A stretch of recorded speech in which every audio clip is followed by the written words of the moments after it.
show today that, yep, that's my daughter, that's Katie. And they go, we watch her and her mom all the time. You know what, baby? You're already making hearts smile without even trying. And I just said...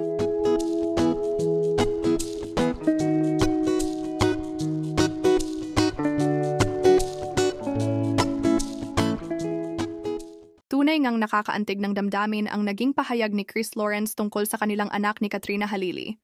Sa kanyang social media post, ibinahagi niya kung gaano siya ka-proud at ka-blessed sa kanilang anak na si Katie. Anya, everywhere I go, people tell me they watch her. They love her energy. Her smile, her laugh, her light. This little soul makes the world brighter. I'm so proud to be her dad. Sa simpleng mensahe na ito, dama agad ang lalim ng pagmamahal at paghanga niya sa anak. Sa kabila ng hiwalayan nila ni Katrina, nananatili silang magkaagapay sa pagpapalaki kay Katie na hindi kailanman pinaramdam na may kulang sa kanyang pamilya. Isa itong patunay ng maayos na co-parenting kung saan ang kapakanan ng anak ang inuuna. Lumalaking masaya at buo si Katie dahil sa pagmamahal at suporta ng parehong magulang na nagsisilbing inspirasyon sa iba. Hey, baby girl. You know, every time we talk, it's like the whole world just gets a little brighter.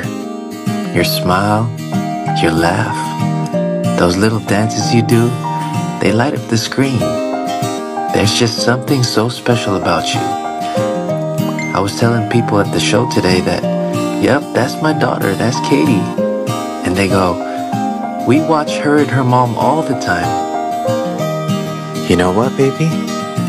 You're already making hearts smile without even trying.